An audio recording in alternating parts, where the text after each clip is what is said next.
આપણને મનુષ્યનું શરીર મળ્યું છે એટલે વસ્તુ સમજી લો, મનુષ્ય જીવન તો નિર્માણ કરવું. શરીર મળ્યું છે, મનુષ્ય જન્મ મળ્યો છે.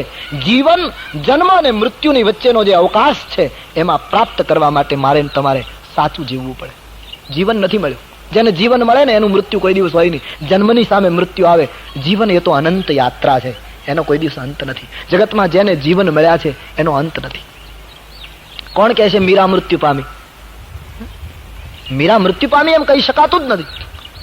એને જીવન મળ્યું છે. નરસિંહ મહેતો મૃત્યુ પામ્યો એમ કહેવું કઠિન છે. એને જીવન મળ્યું છે.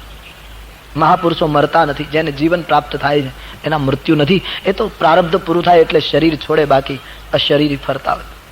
સ્વામી રામકૃષ્ણ પરમહંસ જયારે છેલ્લી ક્ષણ, ત્યારે શારદાજી રડવા લાગ્યા.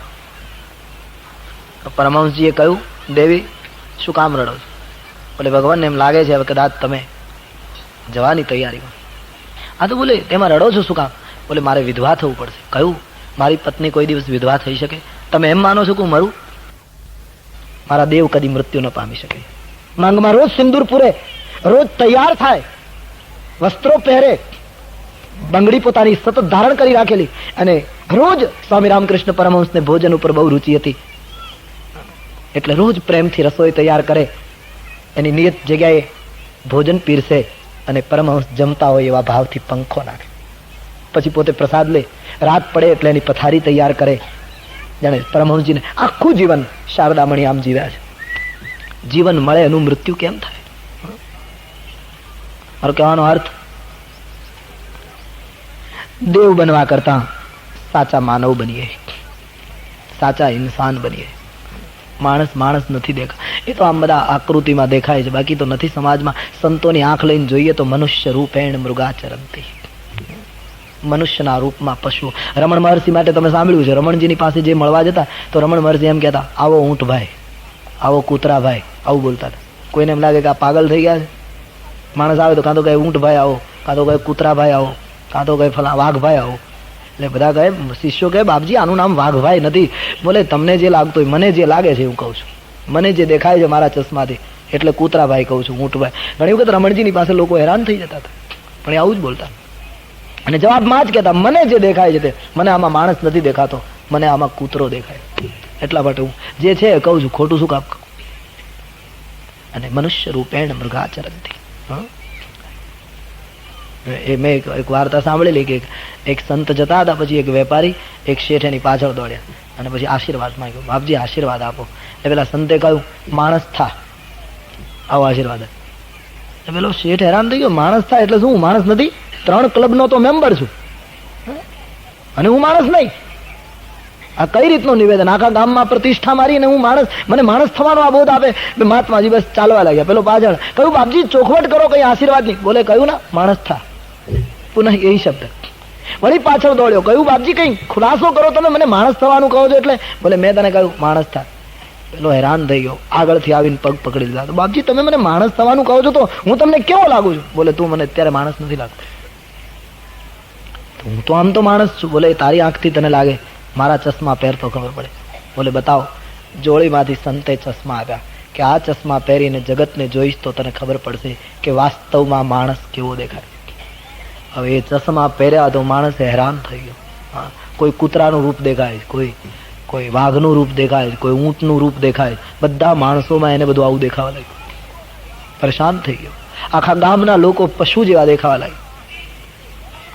એને એમ થયું કે બીજું તો કાંઈ નહીં, ઘરમાં જઈને મારી પત્નીને તો જોઉં એ કેવું દેખાય. તો ઘરે આવ્યો અને ચશ્મા લગાવીને પત્નીની સામે જોયું તો હેરાન થઈ ગયો. પણ આમ એને સંતોષ થઈ ગયો કે હવે બરાબર છે, હું અત્યાર સુધી જે ફરિયાદ કરતો તો એ બરાબર છે. અત્યાર સુધી મારી પત્ની જે આમ બોલ બોલ કર્યા કરતી હતી ને, એકદમ બટકા જ ભરતી હતી ને, આમ બૂમો જ પાડતી હતી ને, કરડવા દોડતી હતી, એટલે કે આમ જેમ કોઈ કૂતરાના જેવો સ્વભાવ, બરાબર એને કૂતરા જેવું દેખાય. પણ ઈમાનદાર એટલો કે એમણે પત્નીને પોતાના ચશ્મા આપીને કહ્યું કે એક કામ કર, આ ચશ્મા પહેરીને તું મને જો હું કેવો લાગુ છું. પત્નીએ ચશ્મા પહેરીને જોયું તો તુરત જ કાઢી નાખી. કહ્યું કેવો લાગુ? બોલે ખોટું ના લાગે તો કહું કે હા, ચશ્મા પહેર્યા પછી તમે જે દેખાવ છો એ પહેલેથી ખબર હોત તો હું તમારી સાથે લગ્ન ના કર. માણસ નથી. માનવને નિર્માણ કરવા માટે કથાઓ છે.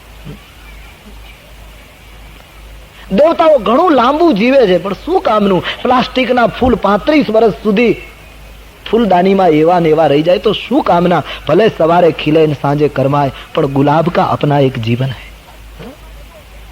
प्लास्टिकना फूल 35 वर्ष સુધી એવા ને એવા રહેતા હોય તો इस फूल से क्या लेन देन? શંકરાચાર્ય મહારાજ 32 વર્ષ જીવે, ભારતના 4 સીમાડે 4 પીઠો થાપી અને વૈદિક ધર્મનો જય ઘોષ કરી નાખે 32 વર્ષમાં. આનું નામ જીવન કહેવાય.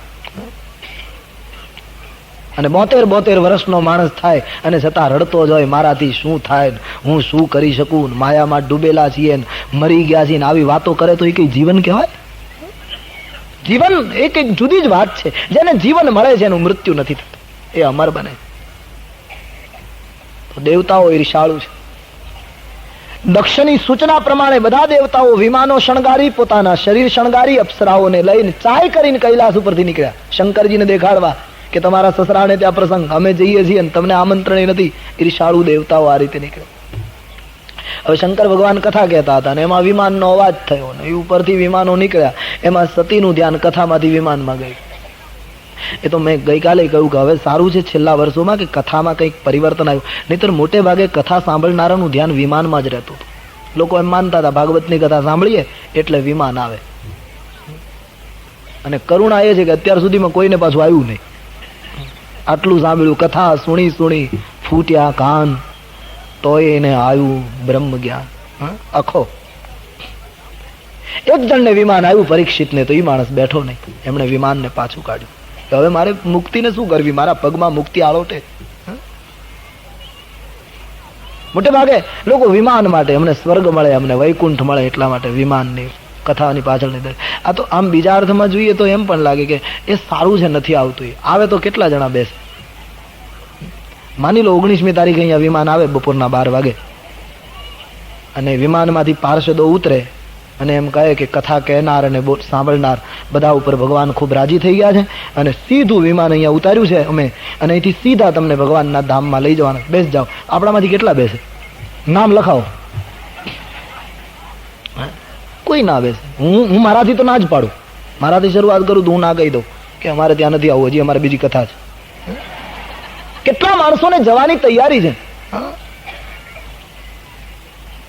વિમાન માટે કથા નથી, कथा तो जीवननी व्यथाना अंत માટે, जीवन की कुछ समस्या है એના દર્શન માટે કથા છે. કથા માધ્યમ બને છે અંદર પડેલા સત્યને ખોલવા માટે.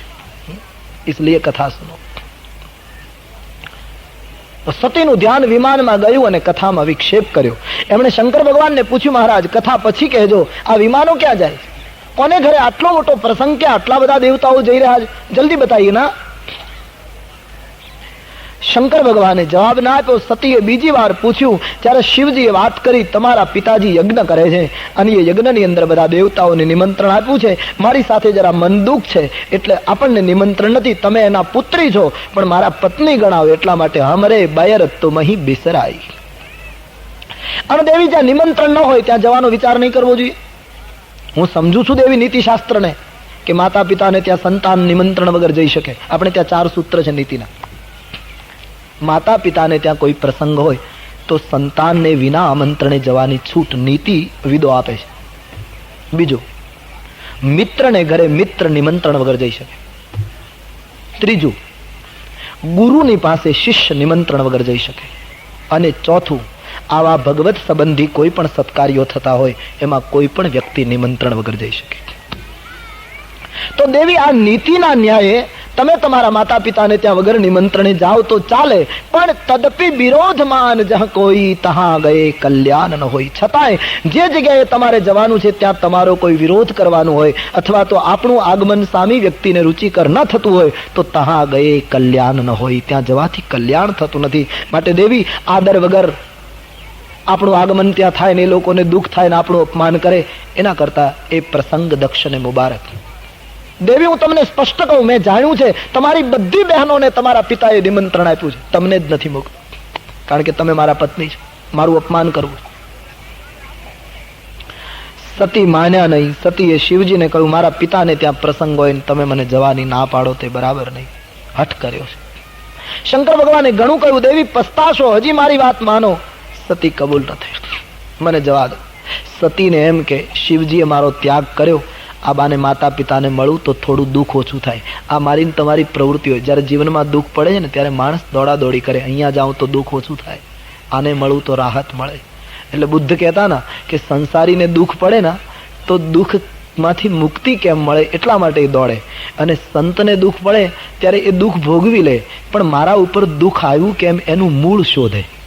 આ કઈ ભૂલનું પરિણામ છે કે મારા ઉપર દુઃખ આવ્યું? સંતો પ્રારંભને શોધે, સંસારીઓ એના અંત માટે દોડાદોડી કરે, કેમ દુઃખથી મુક્ત થાવ. સતીને એમ કે મારા માતા પિતાને મળવું. આ સમાજમાં આવું જ છે ને, જયારે વિપત્તિ આવે છે ત્યારે માણસ ચારે બાજુ દોડે. આંતર સુખનો અભાવ છે એટલે માણસો ક્લબમાં, સિનેમામાં, અહીં તહીં ભટકે છે. આ એક સુખની ભૂખ છે, કારણ કે ભીતર નથી મળ્યું એટલે બહારથી વલખા મારે છે લોકો. હું અહીંયા જાઉં તો મને સુખ મળશે, હું ફલાણાની સાથે વાત કરું તો મને સુખ મળશે. આ બધી એક દોડધામ છે. પણ સૂત્રના રૂપમાં કહીએ તો જેનો શિવ રૂઠે એનું આખું જગત રૂઠે, જેનો ઈશ્વર રૂઠે એ ગમે ત્યાં જાય. અમુક સમય માણસના જીવનમાં એવો આવી જાય, અમુક પીરિયડ એવો આવતો હોય છે કે પછી તમે ગમે ત્યાં જાઓ તમારા ઉપર દુઃખ જ આવે. ઘણા લોકો નથી કહેતા ગમે તો કેટલો પ્રયાસ કર્યો પણ બધું અવળું જ પડે. એવું એક સમય આવતો હોય જ્યારે ઈશ્વર રૂઠે, શિવ રૂઠે, પછી ગમે તે પ્રયોગ કરો બધું અવળું જ પડે. ઘણી વાર વિનોદમાં કહું કે એક ભિખારી હતો, વરસાદ બહુ પડતો હતો. પછી ભિખારીને એમ થયું કે આજની રાતમાં આ વરસાદમાં હું ક્યાં રહીશ, અને એને બહુ નિદ્રા આવતી હતી. એને એમ થયું કોઈ જગ્યાએ આજની રાત નીકળી જાય તો આનંદ થાય. પણ હવે ભિખારીને તો કોણ સુવા દે? કોઈની દુકાનના પાટિયા ઉપર પણ સૂઈ શકાય એવું નહોતું, પુષ્કળ વરસાદ પડતો.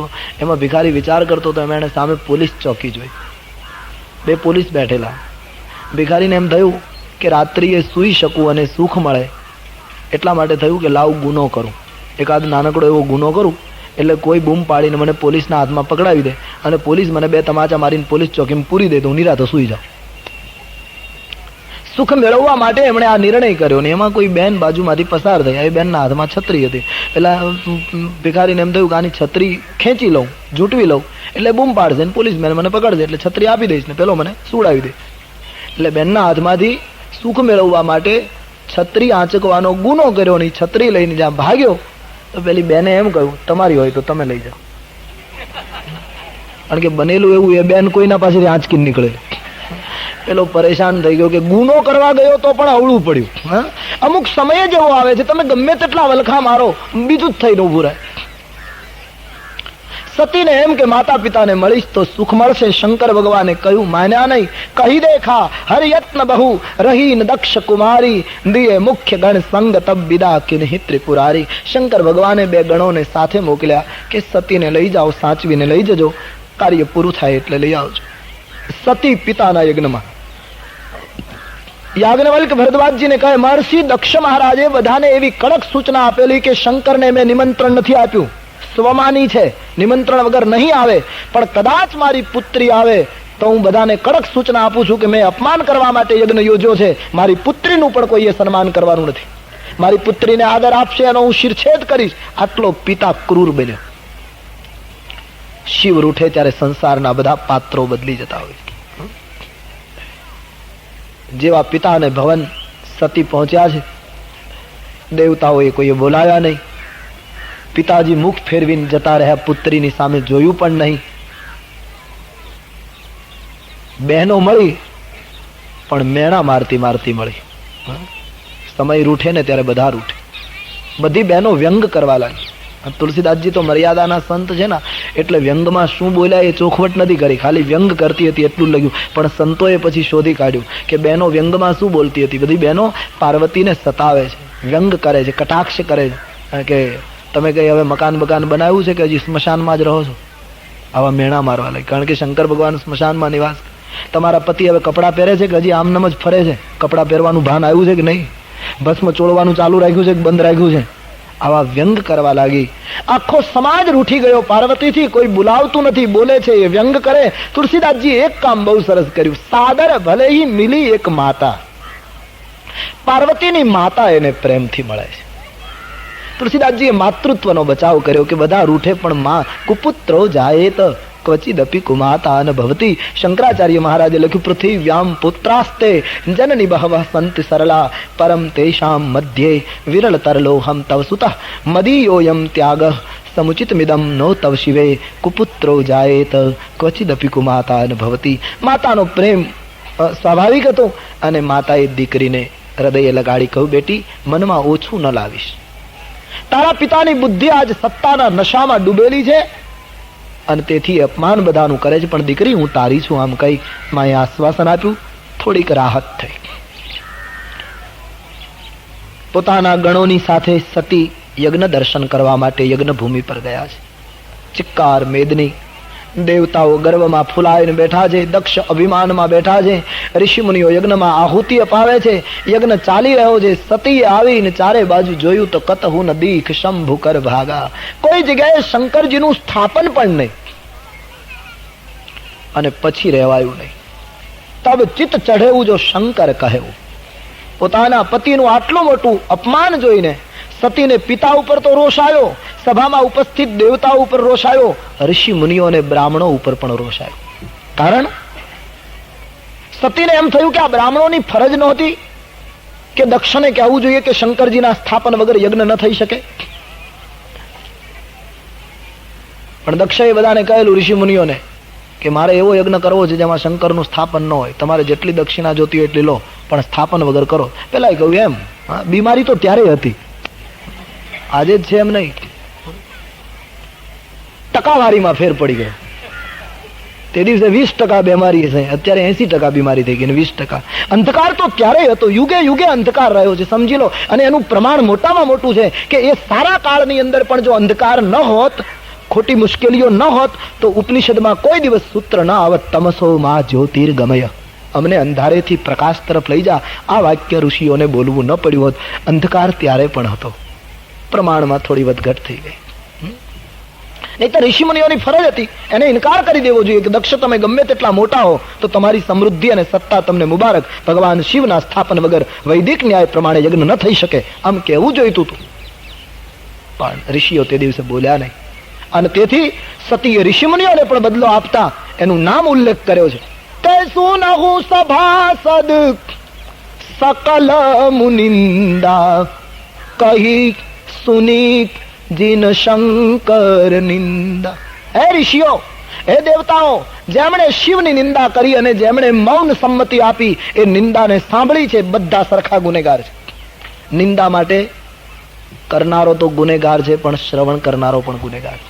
ઘણી વખત માણસો છૂટી જાય છે. લોકો એમ માને છે, ઘણી વખત નથી કહેતા કે ભાઈ અમે ક્યાં બોલ્યા હતા, એ તો એવું બોલતો હતો, અમે તો ખાલી ઊભા હતા. સાંભળનાર પણ શાસ્ત્રના પ્રમાણે ગુનેગાર. નિંદા સાંભળો પણ એનો દોષ લાગે. દેવતાઓને ઋષિ મુનિઓને સંબોધન કરતા સતી ઉગ્ર બન્યા છે. મારા પિતા મંદમતી છે, ભગવાન શિવનું અપમાન કરે છે અને આવા અપમાન કરનારની પુત્રી તરીકે મારું નામ છે. હું મારો દેહ જ્યાં સુધી પૂરો નહીં કરું, બળી નહીં જાઉં ત્યાં સુધી દક્ષની દીકરી ગણાઈશ અને હવે મારે દક્ષની પુત્રી તરીકે જીવવું નથી. હવે તો હું બળી અને એવા પિતાની પુત્રી બનીશ કે જે પિતા શંકર ભગવાનને પોતાના શિખર ઉપર આસન આપે. હવે તો હિમાલયની બેટી બનીશ કે જે શંકરજીને હિમાલયમાં આસન આપે. અને તેથી આખી સભાને સંબોધન કરતા સતી એકદમ ઉગ્ર બની ગયા. મારા પિતાને ખ્યાલ આવશે કે શિવ અપમાનનું પરિણામ કેટલું ખરાબ આવે. જમણા અંગૂઠામાંથી યોગ અગ્નિ પ્રગટ્યો છે. સતીએ પોતાના દેહને યોગ અગ્નિમાં સળગાવી નાખ્યો. આખા મંડપમાં હાહાકાર થઈ ગયો. શિવ ગણો તાંડવ કરવા લાગ્યા, યજ્ઞને તોડવા લાગ્યા. દક્ષની દુર્ગતિ થવાનો સમય આવ્યો. ઋષિ મુનિઓ અને દેવતાઓ ભાગ્યા. સતી સળગી ગયા. શંકર ભગવાનને કૈલાસ ઉપર સમાચાર મળ્યા. વીરભદ્ર નામના ગણને શિવજીએ મોકલ્યો છે. વીરભદ્રએ આવીને રહ્યો સહો તમામ યજ્ઞ ખલાસ કરી નાખ્યો. દક્ષની દુર્ગતિ થઈ. સત્કાર્ય નિષ્ફળ ગયું. જે સત્કાર્યમાં બદલો લેવાની વૃત્તિ હોય એ સત્કાર્ય હંમેશા નિષ્ફળ જાય. આ યજ્ઞની અંદર તો ખાસ યજ્ઞનો અર્થ જ છે અર્પણ કરવું. યજ્ઞમાં આહુતિ આપવાના જે દ્રવ્યો છે એ દ્રવ્યો નિમિત્ત છે. બાકી એનો અર્થ એમ છે હું મારા દુર્ગુણો અર્પણ કરું છું, હું મારો અહંકાર હોમું છું, હું મારી દુર્વૃત્તિઓને હોમું છું. યજ્ઞ આજ આપે પુરાણી શાસ્ત્રોની કથા સાંભળી હશે તો ખ્યાલ આવશે. આપણે ત્યાં જ્યારે યજ્ઞો થતા ત્યારે એવો નિયમ હતો ભૂતકાળમાં કે યજ્ઞમાં છેલ્લી આહુતિ જ્યારે પડે ત્યારે ઘંટનાદ એની મેળાએ થવા માંડે. આ નિયમ હતો. ઝાલર, નગારા, શંખ એની મેળાએ વાગવા માંડે. અને એની મેળાએ જ્યારે વાગે ત્યારે જ યજ્ઞ પૂર્ણ થયો એમ માનવામાં આવે. એની મેળાએ જો ઘંટનાદ ન થાય તો યજ્ઞમાં કંઈક દોષ રહી ગયો એવું કબૂલ. ધર્મરાજાએ યજ્ઞ કર્યો ત્યારે આ ઘટના બની છે. ધર્મરાજની છેલ્લી આહુતિ જ્યારે આપવામાં આવે છે, ઘંટનાદ થયો નહીં યજ્ઞમાં. ધર્મને ચિંતા થવા લાગી કે કયો દોષ રહી ગયો કે ઘંટનાદ નથી થતો. અને હવે જે યજ્ઞ આપણે કરીએ છીએ હવે તો કાળ ફરી ગયો ને, એટલે છેલ્લી આહુતિ આપીએ ત્યારે ઘંટનાદ એની મેળાએ નથી થતો એટલે આપણે વગાડવું પડે. છેલ્લી આહુતિ આવે ત્યારે બધા ચાલન નગારા, કારણ કે એની મેળાએ થતું બંધ થઈ ગયું. નહીતર નિયમ એ તો આપ મેળે અવાજ શરૂ થતા. આવું હતું. તો ધર્મના યજ્ઞમાં જ્યારે ઘંટનાદ ન થયો ત્યારે ભગવાન કૃષ્ણને ધર્મરાજે પૂછ્યું છે યુધિષ્ઠિરે કે ભગવાન કેમ ઘંટનાદ ન થયો, કયો દોષ રહી ગયો? કૃષ્ણ ભગવાને કહ્યું કે આમ તો બધી વ્યવસ્થા બરાબર હતી, પણ મને એમ લાગે છે ધર્મ કોઈ ભૂખ્યું રહી ગયું છે, કોઈ ભૂખ્યું બેઠું છે આજુબાજુ. યજ્ઞની અંદર જો કોઈ ભૂખ્યું રહી જાય, યજ્ઞની અંદર કોઈનો અનાદર થઈ જાય, યજ્ઞની અંદર કોઈનું અપમાન થાય તો આ બધા દોષ લાગે. યજ્ઞ એટલે બધાનો સ્વીકાર કરવાનો. કેવલ અગ્નિકુંડમાં જ ઘી હોમવાનું નહીં. જેના પેટની અંદર વિશ્વાનર અગ્નિ બળે છે, ભૂખ્યા માણસોના પેટમાં પણ રોટી નાખવાની. આ એક યજ્ઞની. એટલા માટે આપણે ત્યાં જ્યારે જ્યારે સત્કાર્યો થયા છે એની પાછળ ભોજનની મહત્તા હતી. દિનહીનને રોટી ન આપી શકીએ અને યજ્ઞમાં ઘી નહીં હોમવાનો એવો મારો કહેવાનો ઈરાદો નથી, પણ એની એટલી ફલશ્રુતિ નથી મળતી જો પહેલા અગ્નિમાં આપણે રોટી ના આપી શકીએ. એ બહારથી ધર્મ છે, ભીતરથી. એટલે વિવેકાનંદજી કહેતા હતા કે જે ધર્મ વિધવાના આંસુ ન લૂછી શકે, જે ધર્મ ગરીબને રોટી ના આપી શકે, જે ધર્મ ઉઘાડાને વસ્ત્ર ના આપી શકે, એવો ધર્મ મને કબૂલ નથી, એ ધર્મ મને મંજૂર નથી. બહુ મોટી ઘોષણા હતી. ધર્મનો અર્થ છે, યજ્ઞનો અર્થ છે બધાનો સ્વીકાર. અને એટલા માટે સદીઓથી સનાતન ધર્મએ બધાને આવકાર્યા છે, બધાને સ્વીકાર્યા.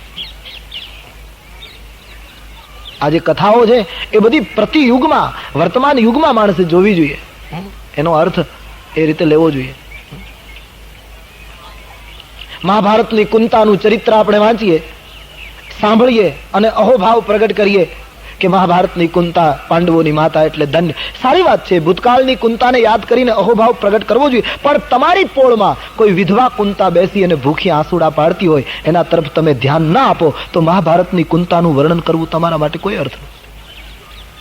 વર્તમાન કુંતાને જોવી જોઈએ, વર્તમાન શબરીને જોવી જોઈએ, કોઈ દિનહીન તરફ દ્રષ્ટિ જોવી જોઈએ. આજની આ માંગણી છે. નહીતર કથિત ધર્મને પણ આગળનો સમાજ માફ નહીં કરે, સંભવ છે. તો કોઈ ભૂખ્યું રહી ગયું છે, કૃષ્ણ ભગવાને કહ્યું તપાસ કરાવો. બોલે મહારાજ આટલું મોટું રસોડું ચાલે છે. બોલે નહીં, છતાંય કોઈ મહત્વની વ્યક્તિ બાકી રહી ગઈ, તપાસ કરાવો. એ જમશે પછી ઘંટનાદ થશે. ચોકીદારો ઉપડ્યા, ચારે બાજુ તલાશી શરૂ થઈ. તો નદીને કિનારે એક વાલ્મીક નામના મહાત્મા બેઠા. રામાયણના વાલ્મીક નહીં, એક બીજા. તો પેલા સેવકોએ જઈને પ્રણામ કર્યા. બાબા નમસ્કાર. બોલે ચિરંજીવી હો. બોલે મહારાજ યુધિષ્ઠિરનો યજ્ઞ પૂર્ણાહુતિ અટક્યો છે, ઘંટનાદ થતો નથી, આપ ભૂખ્યા બેઠા છો, આપ અમારે ત્યાં આવીને પ્રસાદ લો એટલે યજ્ઞનું ફળ મળે, ઘંટનાદ થાય. એટલે મહાત્માએ કહ્યું હું ક્યાંય પ્રસાદ લેતો જ નથી, આપ જતા રહો. અરે કહું યુધિષ્ઠિરનું નિમંત્રણ, બોલે ગમે તેનું નિમંત્રણ હોય, હું મારું વ્રત છે, હું કોઈને ત્યાં જમતો નથી, જાઓ. મહાત્માઓને કોની પડી? એ તો મસ્તીમાં બેઠા હતા, પેલા જતા રહે. ધર્મરાજને કહ્યું યુધિષ્ઠિર મહારાજ એક મહાત્મા બેઠા છે પણ બડે તેજ સ્વભાવ કે એમ કહે છે હું કોઈને ઘરે નથી આવતો અને એને લીધે યજ્ઞ અટક્યો છે. અર્જુનને મોકલ્યા છે. અર્જુને વિનંતી કરી બાપજી પધારો, અમારે ત્યાં પ્રસાદ લો, હું ધનંજય આપને પ્રાર્થના કરું. કહ્યું હું કોઈને ત્યાં જમતો જ નથી. બોલે બાપજી આપ આમ જમવું જ નહીં એવો નિર્ણય? બોલે નહીં, મારું વ્રત છે. શું કે 100 યજ્ઞનું પુણ્ય મને કૃષ્ણાર્પણ કરે એને ઘરે હું એકવાર જમું. હવે અર્જુન કહે એક પૂરો થતો નથી, એકમાં ઘંટનાદ અટક્યો છે અને આમાં 100નું ક્યારે પુણ્ય આપવું ને પછી તમે જમો, આ તો એક મોટી સમસ્યા. બોલે તો કઈ નહીં, મેં બેઠા હું, આપ જાઈએ. પાછા ફરી ગયા. શું કરવું? માનતા નથી. સહદેવ ગયો, નકુલ ગયા, મહાત્મા આવતા નથી. ભીમસેને કહ્યું મોટા ભાઈ હું જાઉં, ઊંચકીને લઈ આવું. કહ્યું સંતોના ઉપર બળજબરી ન ચાલે.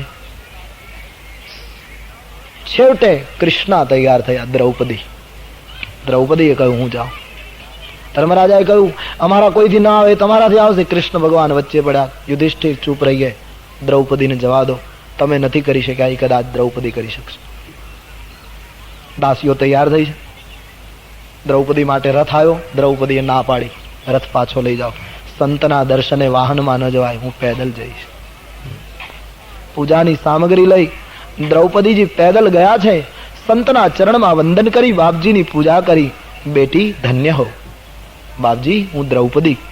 હા બાપજી અમારો યજ્ઞ અટક્યો છે, આપ અમારે ત્યાં પ્રસાદ લેવા નહીં પધારો? ભલે દીકરા તારા પતિઓ આવી ગયા, પણ મારું વ્રત છે, 100 યજ્ઞનું પુણ્ય આપે એને ઘરે જ હું જમું. બસ આ વાત કોઈ પૂરી કરી શકે તો આપ જમવા પધારો. બિલકુલ હા ચોક્કસ. તો કહ્યું બસ લો જળ આપો, મને સંકલ્પ કરાવો, 100 નું પુણ્ય આપી દો. અરે બોલે તમારો તો એક યજ્ઞ અધૂરો પડ્યો, તું ક્યાંથી મને 100 નું આપવાની? કહ્યું બાપજી આમ યજ્ઞ કર્યો છે એક જ, હજી અધૂરો છે. વાત બરાબર, પણ બાપજી મેં ભગવાન કૃષ્ણના મુખેથી સાંભળ્યું છે કે સાચા સંતનું દર્શન કરવા જઈએ ત્યારે એક એક ડગલાનું ફળ એક એક યજ્ઞ બરાબર હોય. હું ઘરેથી નીકળીને ત્યારથી મારા પગલા ગણતી આવી છું. અહીંયા પહોંચી ત્યાં સુધી 500 પગલા થયા છે, એટલે 100 નું લઈ લો ને 400 નું મને પાછું આપો. મહાત્મા ઉભા થઈ ગયા છે, દ્રૌપદીની સાથે ગામમાં આવ્યા છે, સંતે ભોજન કર્યું છે, પછી ઘંટનાદ થયો છે, યજ્ઞની પૂર્ણાહુતિ થઈ. યજ્ઞનો અર્થ છે બલિદાન આપવું, બદલો લેવો નહીં.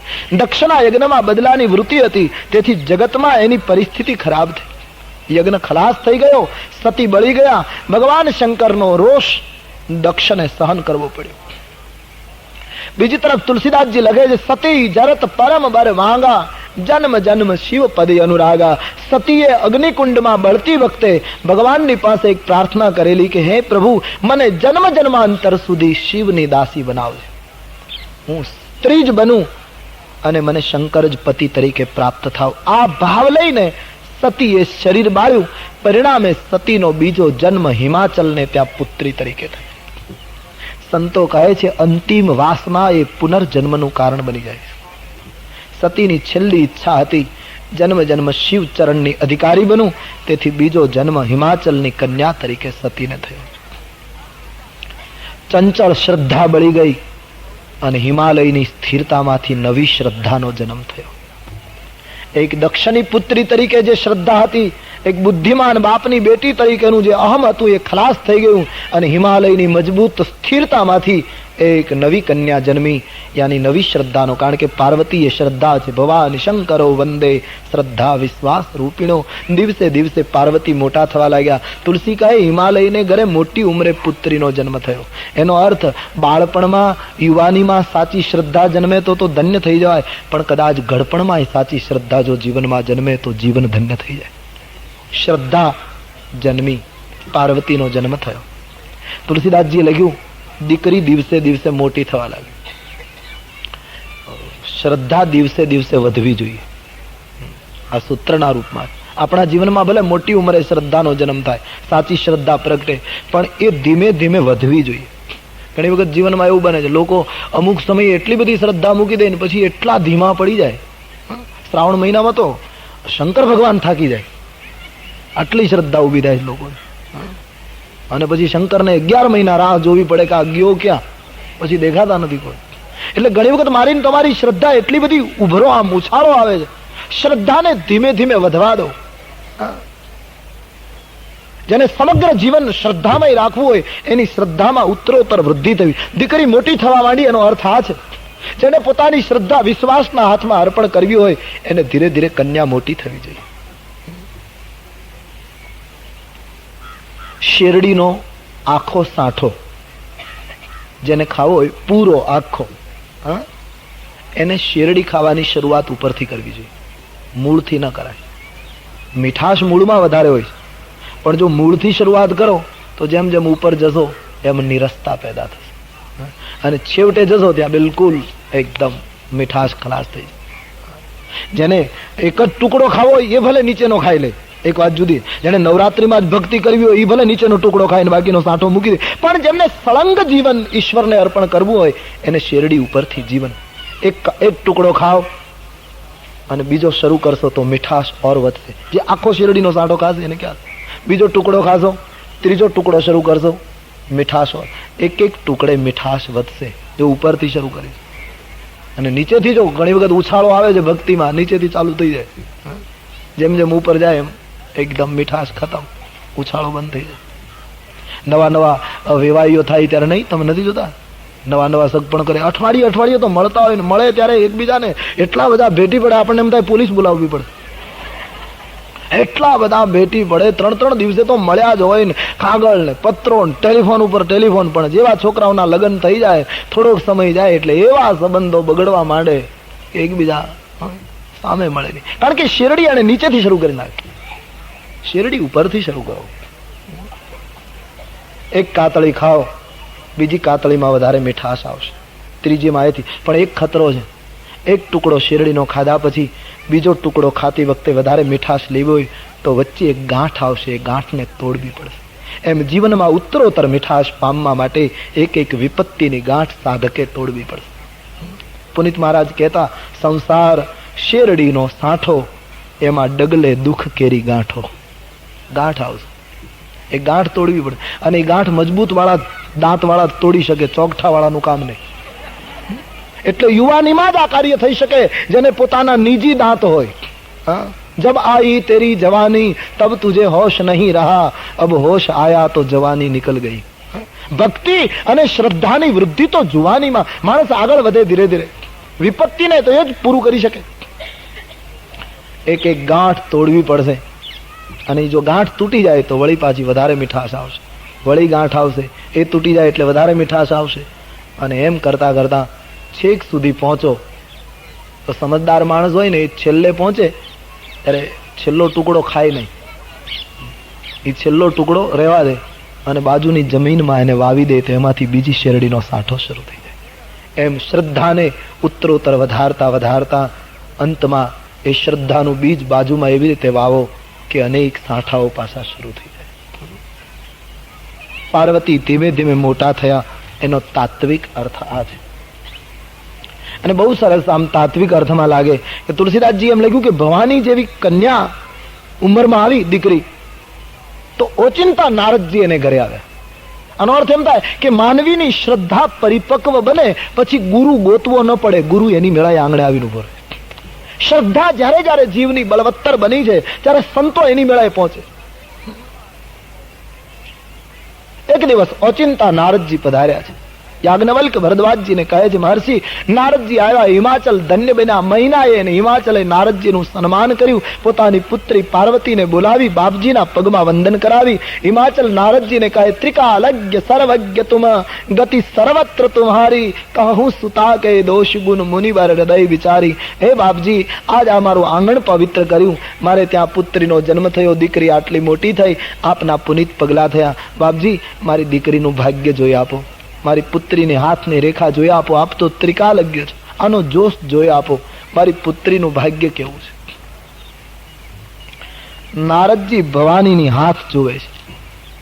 હાથ જોતા જોતા નારદજીએ કહ્યું, હિમાચલ, આ તમારી પુત્રીના ઘણા નામ છે, ઉમા, અંબિકા, ભવાની, દુર્ગા, ઘણા નામથી તમારી પુત્રી પ્રસિદ્ધ થશે. બીજું, હિમાચલ મહિના તમે પતિ પત્ની આ પુત્રીને લીધે જગતમાં યશ અને કીર્તિ પ્રાપ્ત કરશો. તમારી પુત્રીનું સૌભાગ્ય અખંડ રહેશે. તમારી પુત્રી કોઈ દિવસ વિધવા નહીં થાય.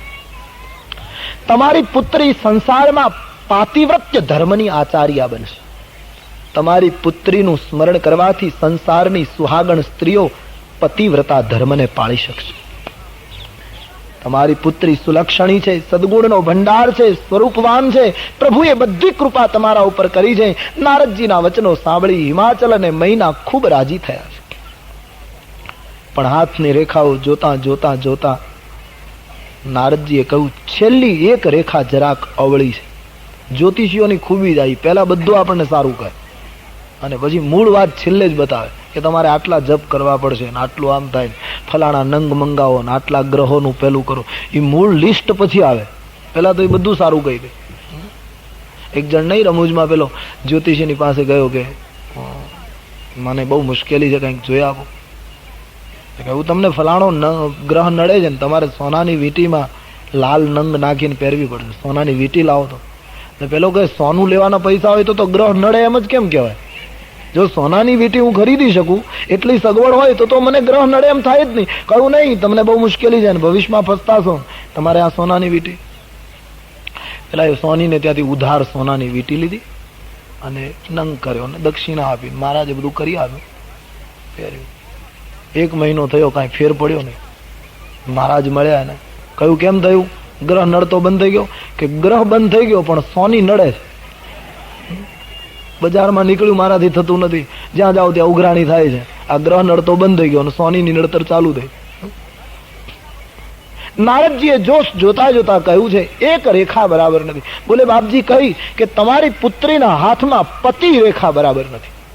પતિ રેખા?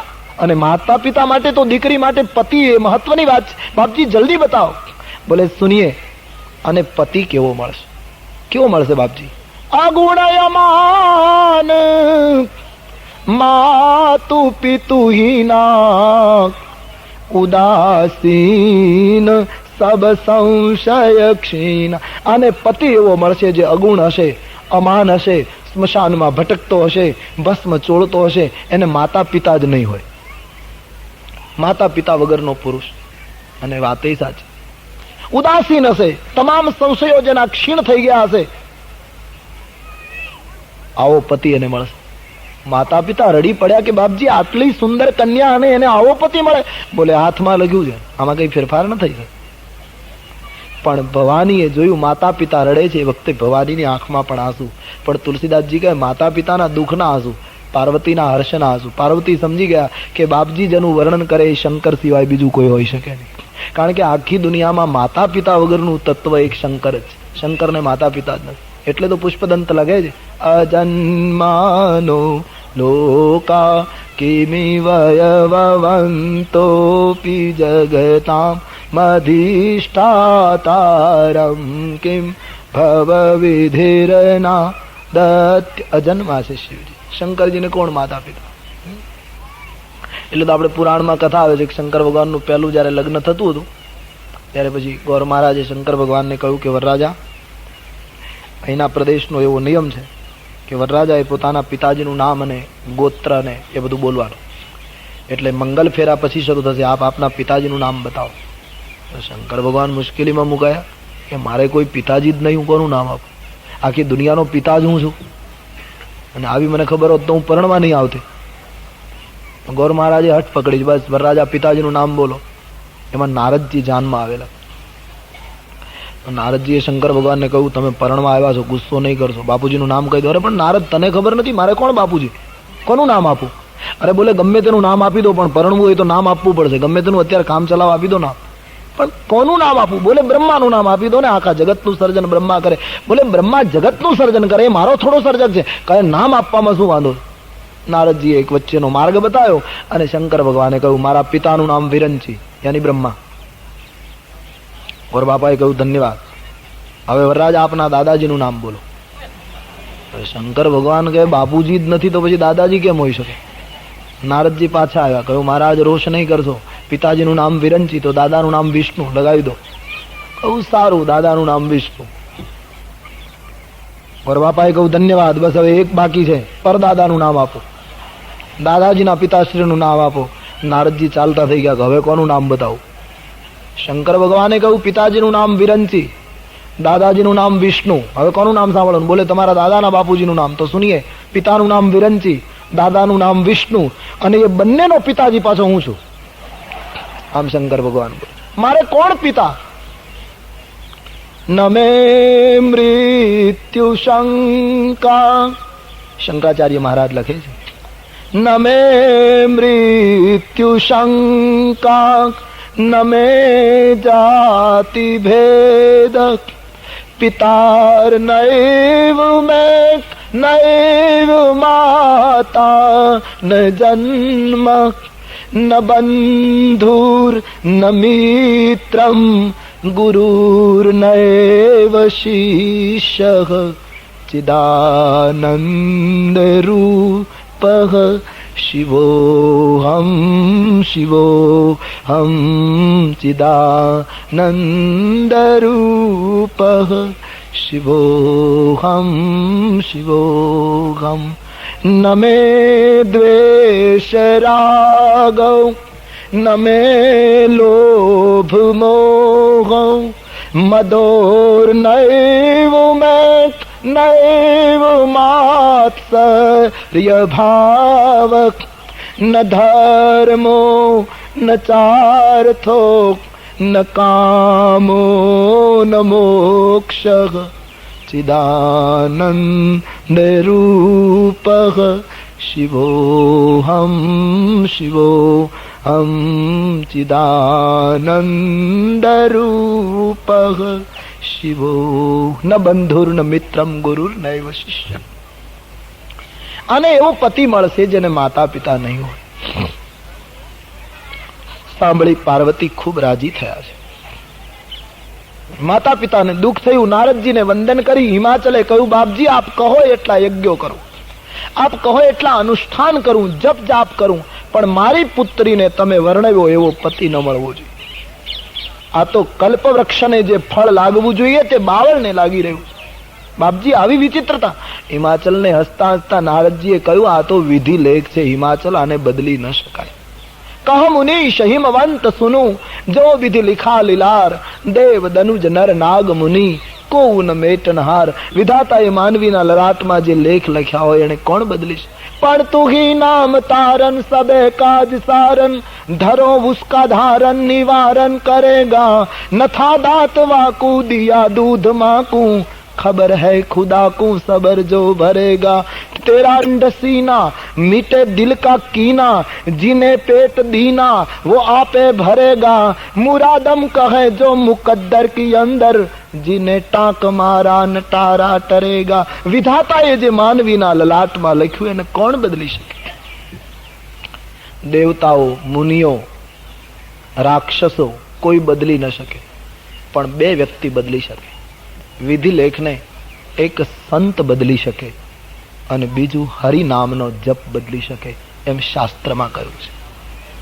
મંત્ર મહામની વિષય બ્યાલ કે, મેટત કઠિન કો અંક ભાલ કે. માનવીના લલાટના લેખ બદલવાની શક્તિ રામ નામમાં. સ્વામી રામદાસજીએ એમ કહ્યું કે માણસ 13 કરોડ સુધી અનુષ્ઠાન પૂર્વક રામ નામનો જપ કરે તો એના જન્માક્ષર ભૂસાઈ જાય, એમ સ્વામી રામદાસજી કહે. એની જન્મકુંડળી સાફ થઈ જાય, પછી એના લેખ નવા લખાય. એ વ્યક્તિ ઉપર આટલા જપની સંખ્યા ઉપર ગયેલા માણસ ઉપર કોઈ જ્યોતિષ જોશ ન જોઈ શકે, જુએ તો ખોટો પડે. એના જન્માક્ષર ખલાસ થઈ જાય. પછી એનું પ્રારબ્ધ એની ઈચ્છા પ્રમાણે. ખુદી કો કર બલંદ ઇતની કે હર તકદીર સે પહેલે ખુદા બંદે સે ખુદ પૂછે કે બતા તેરી રજા ક્યા હૈ. એક એક જપમાં એટલી તાકાત છે. અને કાં કોઈ સંત કૃપા કરે, સંતમાં એટલી શક્તિ હોય છે, એ બદલી નાખે. એટલા માટે સંતોના ચરણમાં મસ્તક મૂકવાનો નિયમ છે. રબર સ્ટેમ્પના અક્ષરો અવળા હોય પણ કાગળ ઉપર મૂક્યા પછી બધા સવળા થાય, એમ કદાચ લલાટના અક્ષરો અવળા હોય, કોઈ સુપાત્ર સંતના ચરણમાં મસ્તક પડી જાય તો એ અક્ષરો સવળા થઈ જવા સંભવ. કહેને કા મતલબ, દેવતાઓ, દનુજો કોઈ મિટાવી શકતું નથી વિધિલેખને. નારદજીએ કહ્યું યજ્ઞથી નહીં મટે. હવે તો એક ઉપાય છે. નારદજી કહે શું? ભગવાન કરે અને જો દેવતાઓ સહાય કરે તો વરરાજાના જે દુર્ગુણો મેં તમારા પાસે ગાયા કે એને માતા પિતા નથી, ઉદાસીન છે, સ્મશાન મારે, આ બધું ભગવાન શંકરજીને લાગુ પડે. અને હિમાચલ, તમારી પુત્રીને શિવ જો પતિ તરીકે મળે તો દૂષણ ભૂષણ બની જશે.